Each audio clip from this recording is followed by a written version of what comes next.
అహరోను కంటే శ్రేష్ఠుడా, సొలొమోను కంటే గొప్పవాడా, యోనా కంటే గొప్పవాడా, దేవాలయం కంటే గొప్పవాడా? ఈ ఉదయకాలం మమ్మల్ని కూడా జ్ఞాపకం చేసుకున్నారు ప్రభా. 356 దినములు కాపాడి 357వ దినము నూతన సంవత్సరానికి కేవలం 9 దినాలు మాత్రమే మిగిలి ఉన్నవి. మాకు జ్ఞాన హృదయం కలగటంగా చేయము. మా దినము లెక్కించడం మాకు నేర్పు. Give us wise heart and teach us to number our days. మా తప్పిదములను, మా అపరాధములను పడమటికి తూర్పు ఎంత దూరమో అంత దూరపరిచి, పవిత్రపరిచి, ప్రత్యేకపరిచి నాయనా, నువ్వు పాపుల్లో చేరక ప్రత్యేకంగా ఉన్నటువంటి వాడు. ఈ దినం మేము సజీవులంగా ఉన్నామండి. మాలో నా నీతి కాదు, భక్తి కాదు, శక్తి కాదు, ప్రార్థన శక్తి కాదు, కేవలం నీ ఉచిత కృప, ఉచిత కృప. ఈ మంచి దినమును బట్టి నీకు వందనములు చెల్లిస్తుంది. ఈ స్తుతి ఆరాధన మా రక్షకుడు, మా విమోచకుడు, త్వరగా రానయ్యున్న క్రీస్తు యేసు వారి దివ్య శక్తి గల నామంలో నీకు సమర్పిస్తున్నాం మా ప్రియ పరలోకపు తండ్రి. ఆమేన్. దయచేసి కూర్చోండి, please visit. A warm welcome to this Lone Star Telugu Baptist Church service. ఉదయకాల ఆరాధన కూడా చూడాలని ప్రేమతో ఆహ్వానిస్తున్నాం. Greet you all in the name of our Lord and Savior Jesus Christ.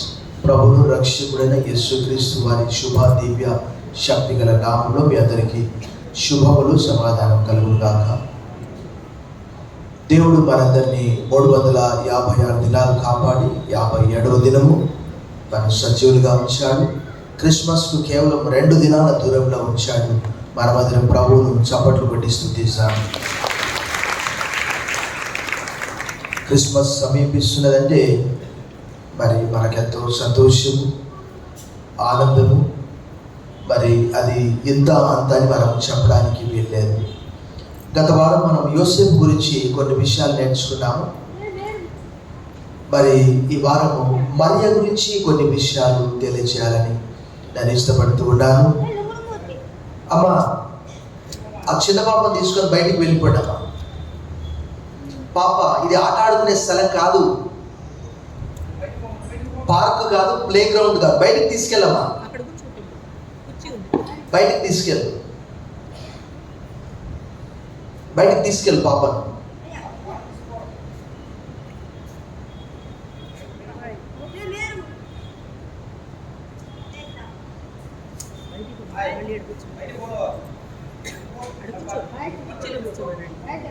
తల్లి తీసుకొని వెళ్ళాలి.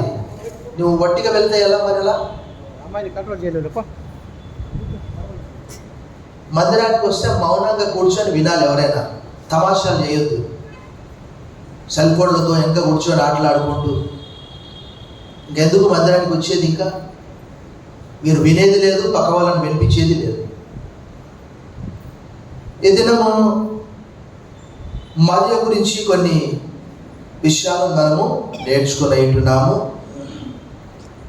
మరియ అనగానే మనకు కేవలం కొన్ని విషయాలు మాత్రమే తెలుసు. కానీ రోమన్ క్యాథలిక్స్ మరియను ఎంతగా ఆరాధిస్తూ ఉన్నారో, ఈ దినం నేను మరియ గురించి చెడ్డగా కాదు కానీ ప్రపంచాన్ని భ్రష్టు పట్టించినటువంటి రోమన్ క్యాథలిక్స్ గురించి చెప్తాను నేను. ఎందుకంటే రక్షణ యేసు ప్రభు ద్వారా వచ్చింది, మరియ ద్వారా కాదు. మనందరికీ కన్య మరియ అని మనం అనుకుంటాము. కానీ ఇప్పటికీ వారు 1316వ సంవత్సరంలో the Mary is free from the birth of sin, పాపము నుండి ఆమె విముక్తి పొందింది, ఆమె షీఈస్ రిమైనింగ్ యాజ్ వర్జిన్ అని తలస్తారు. ఎంత దురదృష్టకరమండి అది. మోషే దేవుడు 40 సంవత్సరాలు వాడుకున్నాడు, తర్వాత వాగ్దాన భూమిలో ప్రవేశించలేకపోయాడు. యెహోషువ తీసుకొని వెళ్ళాడు. 40 సంవత్సరాలు కష్టపడ్డ మోషే గొప్పనా, లేక చివరి అంకంలో తీసుకొని వెళ్ళే యెహోషువ గొప్పనా? ఎవరు గొప్ప కాదు. దేవుడు అందరినీ ఒక పాత్ర అంతే. అది కర్ర పాత్ర కావచ్చు, మట్టి పాత్ర కావచ్చు, ఇనుము పాత్ర కావచ్చు, బంగారు పాత్ర కావచ్చు. సో అయితే మరియ గురించి కొన్ని విషయాలు మనకు వింటే ఆశ్చర్యం అనిపిస్తుంది. ఒక భక్తుడు జాన్ ఫిలిప్స్, చాలా మంచి ఆయన ప్రసంగ శాస్త్రజ్ఞుడు, చాలా పుస్తకాలు రాశాడు ఆయన. జాన్ ఫిలిప్స్ అనే భక్తుడు ఒకానొక సందర్భంలో ఫ్రాన్స్ దేశంలోని విషి అనే పట్టణానికి వెళ్ళాడట. వెళ్ళేప్పుడు అక్కడ ఆయనకు ఒక చర్చి కనిపించిందట. ఆ చర్చి ఏంటంటే the church of our lady of healing. ఇప్పటికి కూడా ఉన్నది. The church of our lady of healing అంటే స్వస్థపరిచే ఒక తల్లి యొక్క సంఘము, దాని పేరు. ఆ పట్టణం పేరు ఏంటంటే విషి, VICHY. విషి అనేది ఫ్రాన్స్లో ఒక పెద్ద పట్టణం. అక్కడికి వెళ్ళినప్పుడు ఆయన గమనించినటువంటి కొన్ని విషయాలు ఏంటి అని అంటే, సేమ్ ఇలాగే చర్చ్ ఉన్నది. కొన్ని చర్చెస్కి బహుశా మీరు చూస్తారు, నాకు ఇక్కడ నుంచి చూస్తే అక్కడ గ్లాస్ కనిపిస్తుంది. ఒకసారి మీరు వెనక వైపు చూడండి, అక్కడ ఆ గడియారం పైన నా గ్లాస్ కనిపిస్తుంది. దాదాపుగా 1, 2, 3 గ్లాసులు కనిపిస్తున్నాయి, విండోస్. సో అక్కడ ఆయన గమనించినటువంటి విషయం ఏంటి అని అంటే, ఒక విగ్రహం ఉన్నది అక్కడ, ఒక బ్లాక్ స్టాచ్యూ ఉన్నది, వర్జిన్ మేరీది. దాన్ని తరచుగా మనందరికీ తెలుసు, ఇప్పటికి కూడా అనేక మంది పిచ్చివారు, ఇక్కడ నుంచి నేను చెప్తున్నానంటే మీరు అర్థం చేసుకోవాలి.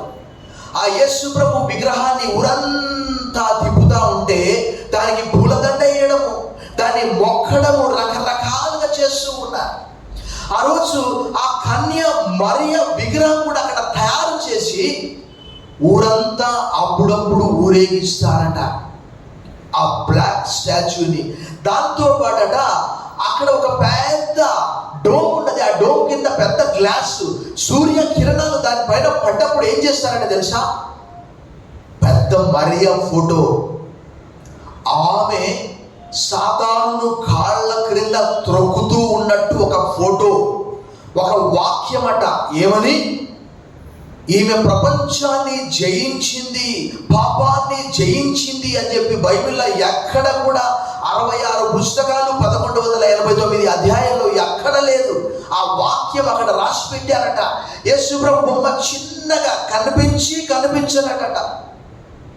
ఇది నాకేమనిపిస్తుంది అంటే, ఆ కాళికాదేవి విగ్రహము 4 బయటికి తెరిచి 12 తలలను చేతులు పట్టుకొని అలా అనిపిస్తుంది నాకైతే. మరి ఇంకా చెప్తాను, ఈ రోమన్ క్యాథలిక్లు మరియను ఎప్పటి నుంచి ఆరాధించడం ప్రారంభించారంటే, క్రీస్తు శకం 432 నుంచి మరియను పూజించడము ఆరంభించారు.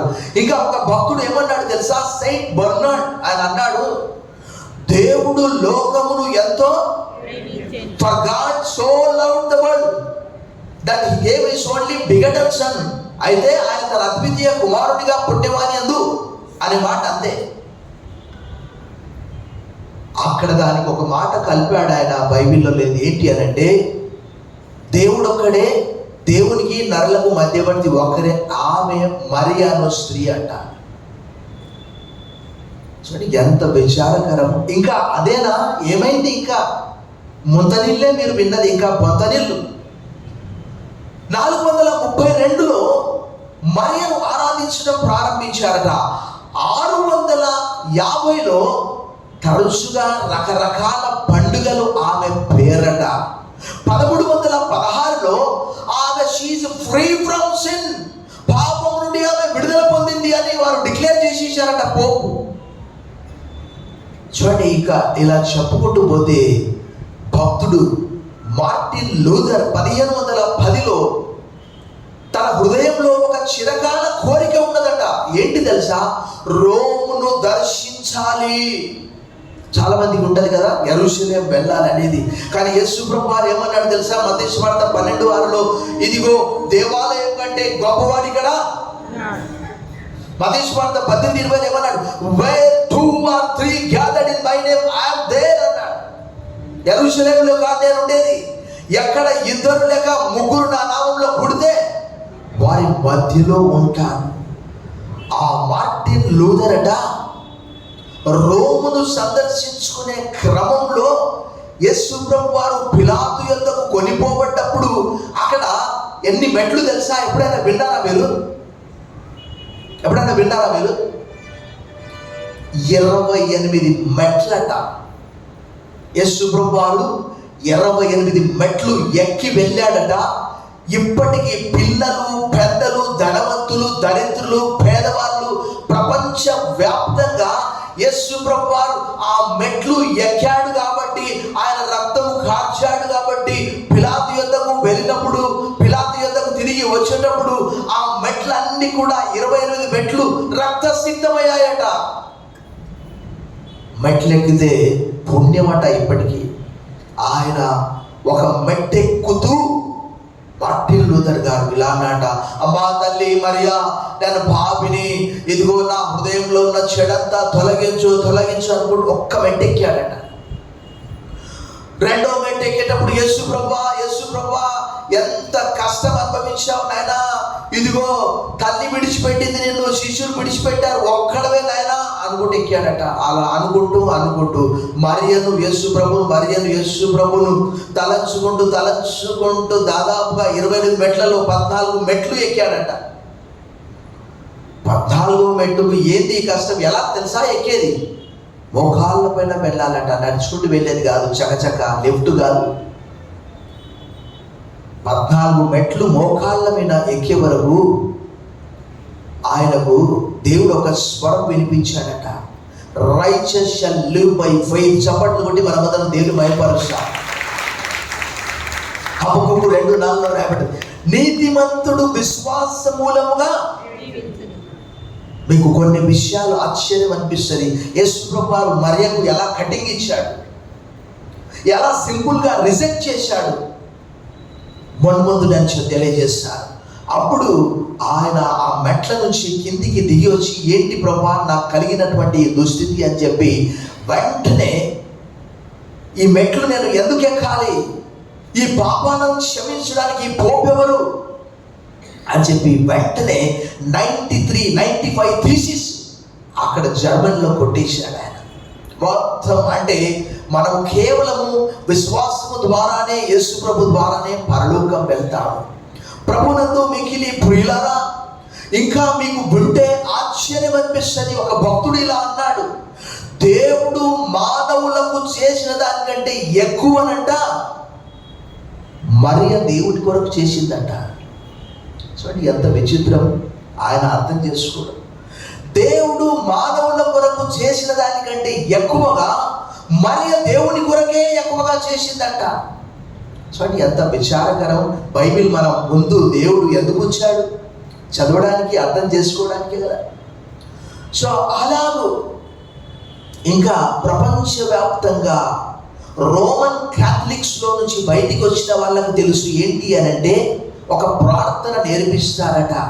యేసు ప్రభు యొద్దకు నేరుగా వెళ్ళడానికి ధైర్యము చాలక మధ్యలో మరియ ద్వారా వెళ్ళాలట. అవే మరియా అని పిలుస్తూ ఉంటారు. అంటే మామూలుగా బాల్యం నుండి వారికి ఇలాంటివన్నీ కూడా ఖచ్చితంగా నేర్పిస్తారు. ఈ భక్తుడు మార్టిన్ లూథర్ ఆయనకు దేవుడు ఇచ్చినటువంటి దర్శనాన్ని బట్టి రోమ్ సందర్శించుకోవాలని తలంచాడు. చివరికి అక్కడి నుంచి దేవుడి యొక్క స్వరం వినిపించి దాదాపుగా సగం మెట్లెక్కి కిందికి వచ్చి సత్యము తెలుసుకున్నాడు. ఈరోజు ప్రపంచవ్యాప్తంగా అనేక మంది కూడా రోమన్ క్యాథలిక్ చర్చిలో నుంచి బయటికి వచ్చేస్తున్నారు. కారణం ఏంటంటే అంతా విగ్రహారాధన. అది మరియ గురించినటువంటి క్లుప్త సమాచారం.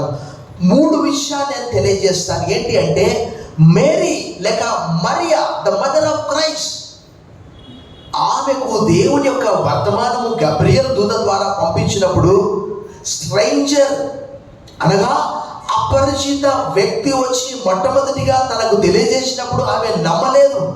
ఎలా నమ్ముతుంది? ఆమె అన్నది లూకాసు వార్త 1వ అధ్యాయంలో, మనకు మార్క్స్ వార్త, మత్తయి వార్త 12:3, మార్క్స్ వార్త 3వ అధ్యాయం 31 నుంచి 35, లూకాసు వార్త 1:26 నుంచి 56, ఇంకా యోహాను వార్త 2:19, అపోస్తలుల కార్యం 1, ఈ 5 లేక 6 చోట్ల మరియ గురించి రాయబడ్డది. మేరీ అండ్ ద చైల్డ్ దాంట్లో భాగంగా స్ట్రేంజర్, ఒక అపరిచిత వ్యక్తి వచ్చి మరియకు సమాచారం అందించాడు. సమాచారం అందించినప్పుడు ఆమె మొట్టమొదటిగా నమ్మలేదు.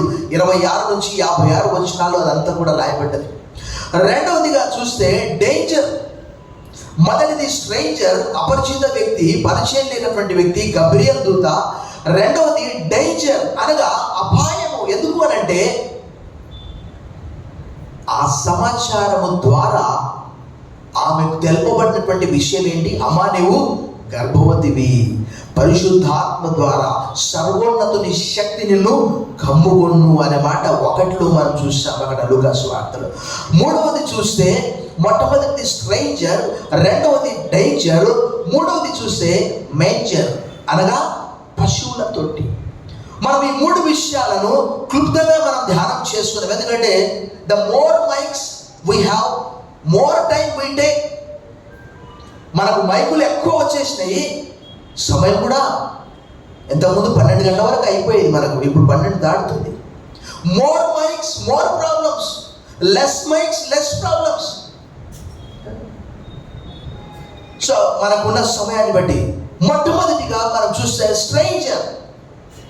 గబ్రియలు దూత ప్రత్యేకమైనటువంటి సందర్భాల్లో ఇటు మనందరికి తెలుసు, ఇటు జకర్యాతో మాట్లాడాడు 1వ అధ్యాయంలో ఆయన ధూపం వేసే సమయంలో, ఇటు మరియతో కూడా మాట్లాడాడు. ఆ జకర్యా ఏం చేశాడు? నమ్మలేదు. జకర్యా ఏం చేశాడు? నమ్మలేదు. నమ్మనందుకు ఏం జరిగింది? మూగబడైపోయాడు. ఈ మరియ మాత్రము లూకా సువార్త 1వ అధ్యాయంలో కాస్త నమ్మింది. 1వ అధ్యాయంలో మనం ఒక విషయాన్ని చూసాం. 1వ అధ్యాయము 37 మరి 38 వచనాలు.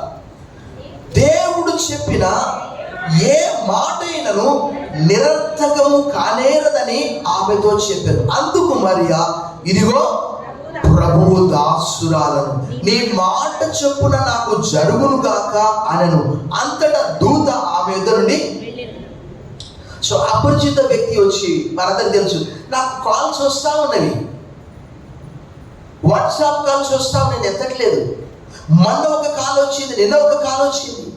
మనం అంత ఈజీగా నేను ఒక డాక్టర్కి వాట్సాప్ కాల్ చేశాను అని అంటున్నాడు, నేను వాట్సాప్ కాల్ ఎత్తాను సార్. ఈ రోజుల్లో మొత్తం ఫ్రాడ్ కాల్స్ వస్తున్నాయి. అయితే ఈమె ఆ స్ట్రేంజర్, అపరిచిత వ్యక్తి, ఎవరో పరిచయం లేనటువంటి వ్యక్తి వచ్చి ఆ సమాచారం లూకా సువార్త 1వ అధ్యాయంలో మనము అక్కడ చూస్తాం. చూడండి, 1వ అధ్యాయము 27వ వచనం. 1వ అధ్యాయము 27వ వచనము లూకా సువార్త. దావీదు వంశస్థుడైన యోసేపు అను ఒక పురుషునికి ప్రధానము చేయబడిన కన్యక యొద్దకు దేవుని చేత పంపబడెను. ఆ కన్యక పేరు, ఈమె ఎవరో కాదు, మనకు లూకా సువార్తలో ఈమె సాక్షాత్తు దావీదు వంశంలో నుంచి వచ్చినట్టు కూడా భక్తుడు అక్కడ చిత్రీకరిస్తాడు. సో ఆమె యొద్దకు ఆ సమాచారం పంపినప్పుడు 28వ వచనం, ఆ దూత లోపలికి వచ్చి ఆమెను చూచి, దయాప్రాప్తురాలా, నీకు శుభము, ప్రభువు నీకు. ఆ సమాచారం చెప్పగానే ఏంటిది నాకు తెలుపబడినటువంటి సమాచారము? 29, ఆమె ఆ మాటకు బహుగా తొందరపడి ఈ శుభవచనం ఏమిటో అని ఆలోచించుకొనుచుండగా దూత, మరియా భయపడకుము, దేవుని వల్ల నీవు కృప పొందించాలి. స్ట్రేంజర్ ఆ సమాచారం చెప్పినప్పుడు ఆమె కొన్ని సందేహాలు అడిగింది. అంటే నేను పురుషుని ఎరగనటువంటి దానని కదా, ఇది ఎలా సాధ్యం అంటే ఆ సమాచారం మరల మన కింద ఉన్నది. 2వదిగా చూస్తే డేంజర్ ఏంటి అంటే, 1 ఆమె గర్భం ధరించింది. మనందరికి తెలుసు. ఆ పై భాగంలో చూస్తే ఆ 25వ వచనంలో ఎవరు? ఎలిజబెత్ కూడా వృద్ధాప్యంలో గర్భము ధరించింది కాబట్టి ఇది తనకు అవమానకరం అని చెప్పేసి, చూడండి అక్కడ 25వ వచనంలో, నన్ను కటాక్షించిన దినముల్లో ప్రభు ఇలాగ చేసిన అనుకొని 5 నెలలు ఇతరుల. అంటే చూడండి అక్కడ ఈమె వృద్ధురాలు కదా. ఎవరైనా ఒకవేళ వృద్ధాప్యంలో ఉన్నవారు నిజమే గర్భం ధరిస్తూ మనకు అనిపిస్తే మనకు కొంచెం ఎబ్బెట్టుగా ఉంటుంది.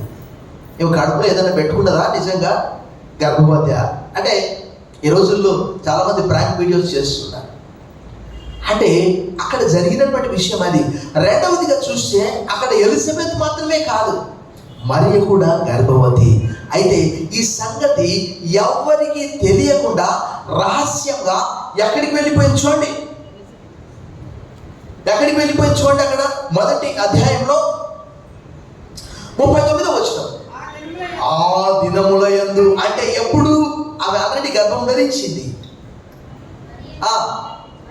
మరియ లేచి యూదా ప్రదేశంలోని కొండ సీమలో ఉన్న ఒక ఊరికి త్వరగా వెళ్ళి జకర్యా ఇంటిలో ప్రవేశించి ఎలిజబెత్కు వందనము చేసెను. చూడండి, ఇక్కడ రెండు విషయాలు మనం గమనిస్తాము. నెంబర్ 1, ఇటు ఎలిజబెత్కి అవమానకరంగానే అనిపిస్తుంది, ఇటు మరియ పరిస్థితి కూడా డేంజర్లో ఉన్నది. ఎందుకంటే మనము ధర్మశాస్త్ర ప్రకారం చూస్తే వివాహానికి ముందుగా ఒక స్త్రీ గర్భము ధరించినదంటే మన ద్వితీయోపదేశ కాండంలో రాయబడ్డది ఏంటి అంటే రాళ్లతో కొట్టి చంపేయాలి. అది ధర్మశాస్త్ర నియమం. అది అయితే ఎలిజబెత్ భర్త ఎవరు? జకర్యా. ఆయన ఒక యాజకుడు. ఆయన ధర్మశాస్త్రం అంతా కూడా కొట్టిన పిండి. ఆయన అనుకున్నాడు, ఒకవేళ ఆయన దగ్గరికి వెళ్తే ఆయన కూడా 10 మందికి చెప్తే ఈమె చాలా ఇంకా ప్రమాదకరమైన పరిస్థితి అన్నమాట. ఆయనకు వాక్యం తెలుసు కదా. చూడండి, అక్కడ 41వ వచనం. ఎలిజబెత్ మరియ యొక్క వందన వచనం వినగానే ఆమె గర్భములో శిశువు గంతులు వేసెను. అంతటా ఎలిజబెత్ పరిశుద్ధాత్మతో నిండుకున్నదే బిగరగా ఇట్లా చాలు. ఒకవేళ ఇది దేవుని కార్యము కాకపోతే వాస్తవంగా చెప్పాలి, ఇటు ఎలిజబెత్ను కూడా రాళ్లతో కొట్టి చంపాలి. నమ్మకపోతే ఇటు మరియను కూడా రాళ్లతో కొట్టి చంపాలి. కానీ ఆమె అక్కడ చాలా కాలం, ఆమె కజిన్, వారు సొంత సిస్టర్స్ అన్నమాట, అంటే అన్నదమ్ముల అక్కజల్ల పిల్లలు. ఆమె అక్కడ కొంతకాలం ఉండి అక్కడి నుంచి మరలా ఎక్కడికి వెళ్ళింది? మరలా నజరేతుకి వెళ్ళి భర్తతో కూడా, మనకు మత్తయి సువార్త 1వ అధ్యాయంలో ఆ విషయం, లూకా సువార్త 2వ అధ్యాయంలో ఆ విషయాలను కూడా కనిపిస్తాయి. ఆ 2వ అధ్యాయంలో అక్కడ మనం చూస్తాము, ఏం చూస్తాము? బెత్లెహేం అనే ప్రాంతానికి జనసంఖ్యలో నమోదు చేయించుకోవడానికి వారిద్దరు కూడా వెళ్ళారు. మొట్టమొదటి స్ట్రైంజర్ చూసాము, రెండవది డేంజర్ చూసాము, మూడవది చూస్తే మేంజర్, అనగా పశువుల తొట్టి. మేంజర్ అంటే చూసాం మనం లూకా సువార్త 2వ అధ్యాయము 4-5 వచనాలు కలిసి ఉన్నాయి.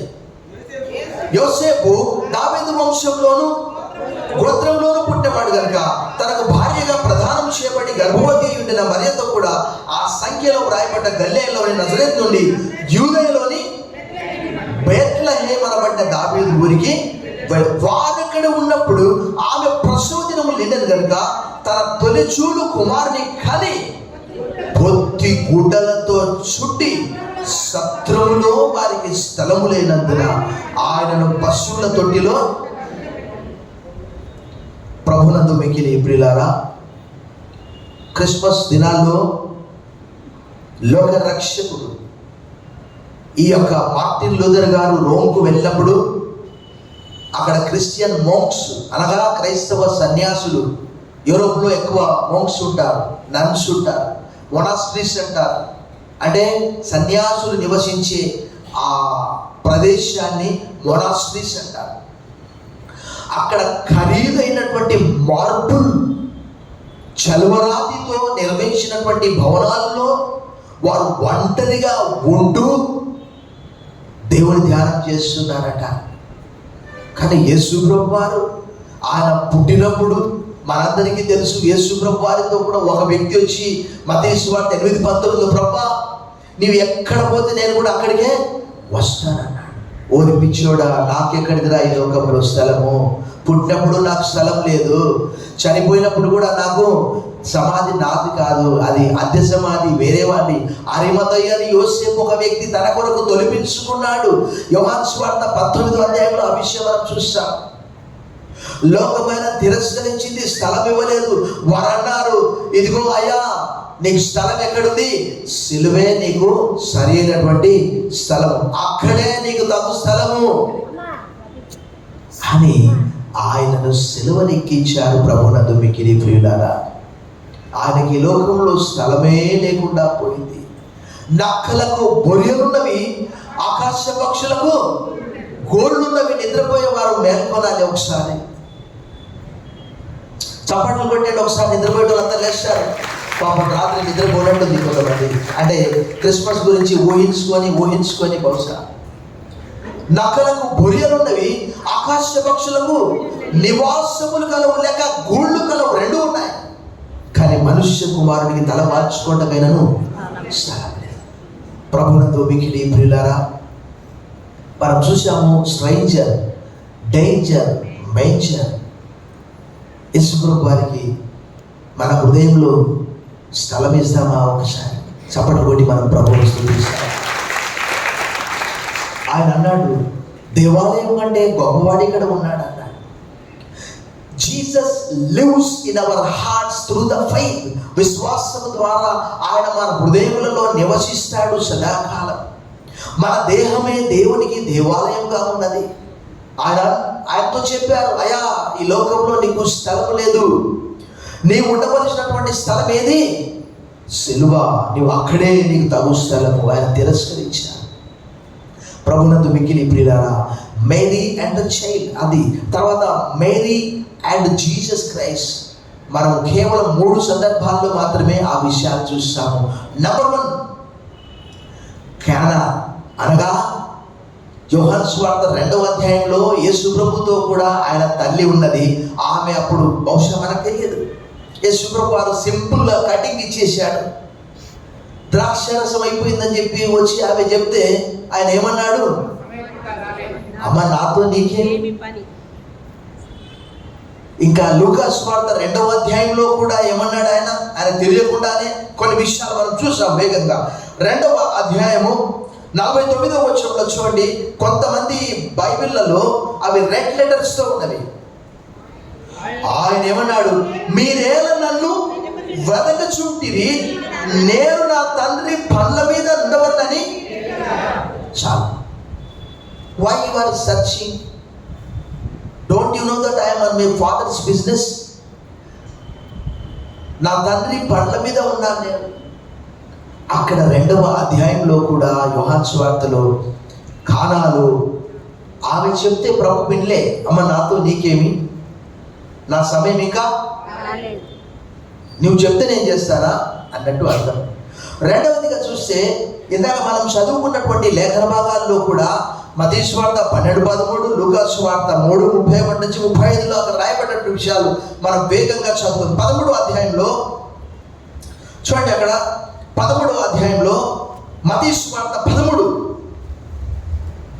చూడండి, అక్కడ కపెర్నహూములో జరిగినటువంటి విషయాలు చూడండి. అక్కడ 54, అందువలన వారు ఆశ్చర్యపడి 13:54 ఈ జ్ఞానమును ఈ అద్భుతములను ఇతనికి ఎక్కడి నుండి వచ్చినవి? ఇతడు వడ్లవాని కుమారుడు కాడా? ఇతని తల్లి పేరు మరియ కాదా? యాకోబు, యోసేపు, సీమోను, యూదాను వారు ఇతని సోదరీమణులందరూ మనతోనే ఉన్నారు కారా?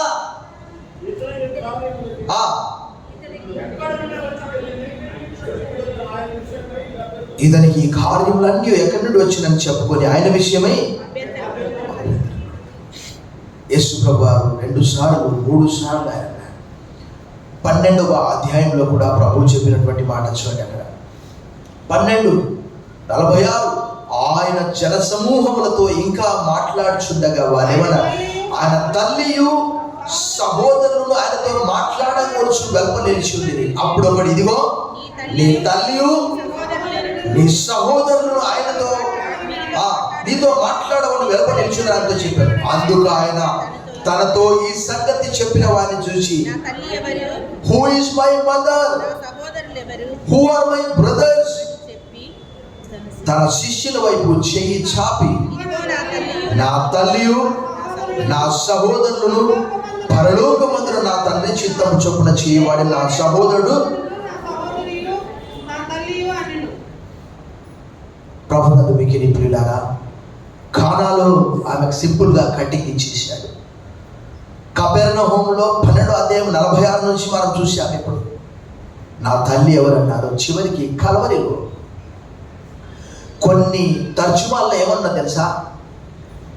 ఓ ఉమెన్ అన్నాడు, మదర్ అని అనలేదట. ఓ ఉమెన్ అన్నాడు. కొన్ని చోట్లనంట ఓ మేడం అన్నాడట. అంటే ఇంతటితో నీ రుణము నా రుణము తీరిపోయింది, ఇక ఎందుకు అనంటే ఒకవేళ మనుష్య కుమారుడు దైవ కుమారుడైపోయాడు. ఆయన 19వ అధ్యాయంలో మనం ఒకసారి చూసాము.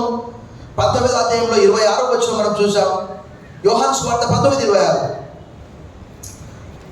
When Jesus saw his mother and the disciple whom he loved standing beside her, he said to his mother, "O man." అక్కడ ఏమన్నది? అమ్మా అన్నదా? అమ్మా అన్నది. కానీ ఇక్కడ మనం చూస్తే, "O man, O స్త్రీ, here is your son. I am no more your son." ఇక మీదట నేను నీ కుమారుని కాదు. ఒకవేళ నీ గర్భంలో నేను జన్మించి ఉండవచ్చు, కానీ ఇక మీదట అతడే నీ బాధ్యత అంతా చూశాడు. "O man, here is your son." Then he said to the disciple, "Here is your mother." చివరిగా మనం కానాలో చూశాము, కపెర్నహూములో చూశాము, కల్వరిలో చూశాము. యేసు ప్రభు సిలువనెక్కితే రక్షణ వచ్చింది. కానీ ఆ ముగ్గురు జ్ఞానులు ఆ శిశువును చూసి అత్యానంద భరితులై తమ పెట్టెలు విప్పి సాగిలపడి బంగారము, బోళము, సాంబ్రాణి ఆయనకు అర్పించారు, కానీ ఆమె కాదు. చివరిగా మరియ కూడా మనలాంటి పాపి.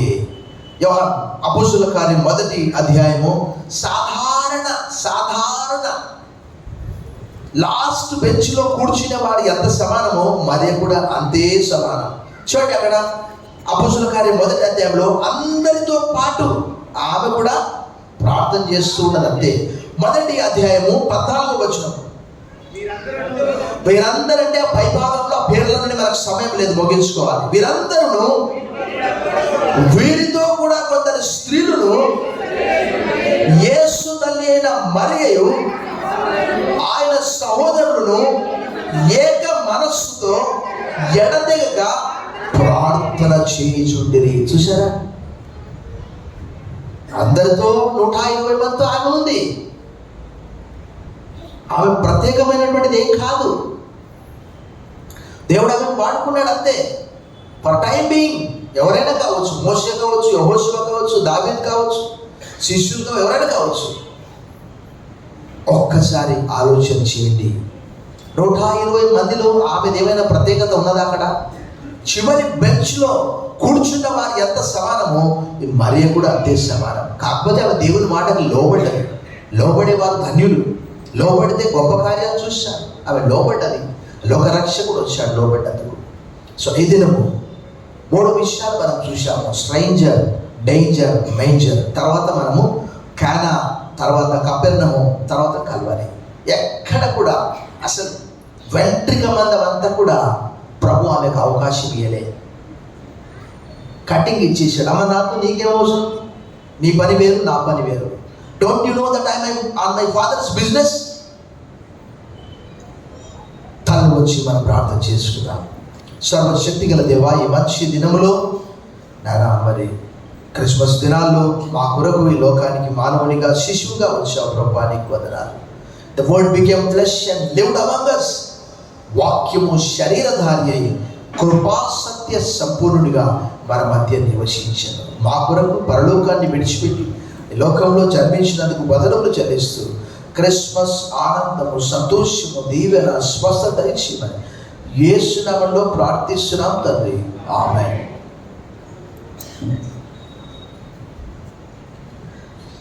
సమయంలో మనం ప్రకటనలు విందాం. మొట్టమొదట చైర్మన్ గారు, తర్వాత ప్రెసిడెంట్ గారు.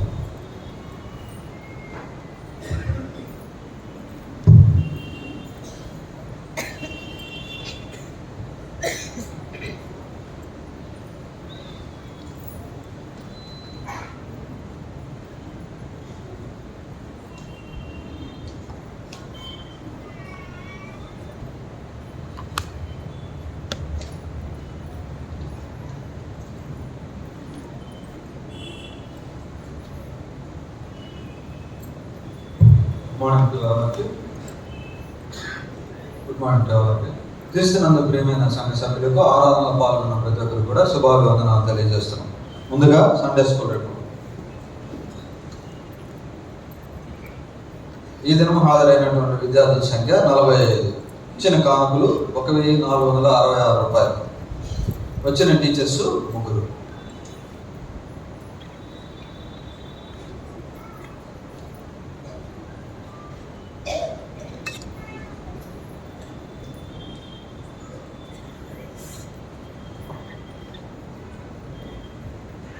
యునైటెడ్ సర్వీస్ ఈరోజు సాయంత్రం 6:30 నుండి 1 మరియు 3 సర్వీసుల వారి ఐక్యారాధన జరుగుతుంది. అందరూ ఆహ్వానితులే. సందేశం ఎవరైనా ఎంకే శ్రీధర్ శర్మ గారు. అలాగే మంగళవారం స్థిర సమాజం సాయంత్రం 4:30 నుండి 6:30 వరకు జరుగుతుంది. సందేశం పాస్టర్. గురువారం అలాగే సాయంత్రం 6:30 నుండి ఆల్ నైట్ ప్రేయర్ జరుగుతుంది. అందరూ ఆహ్వానితులే. శుక్రవారం సంఘారాధన జరుగుతుంది. 6:30 నుండి 7:30 వరకు జరుగుతుంది. అందరూ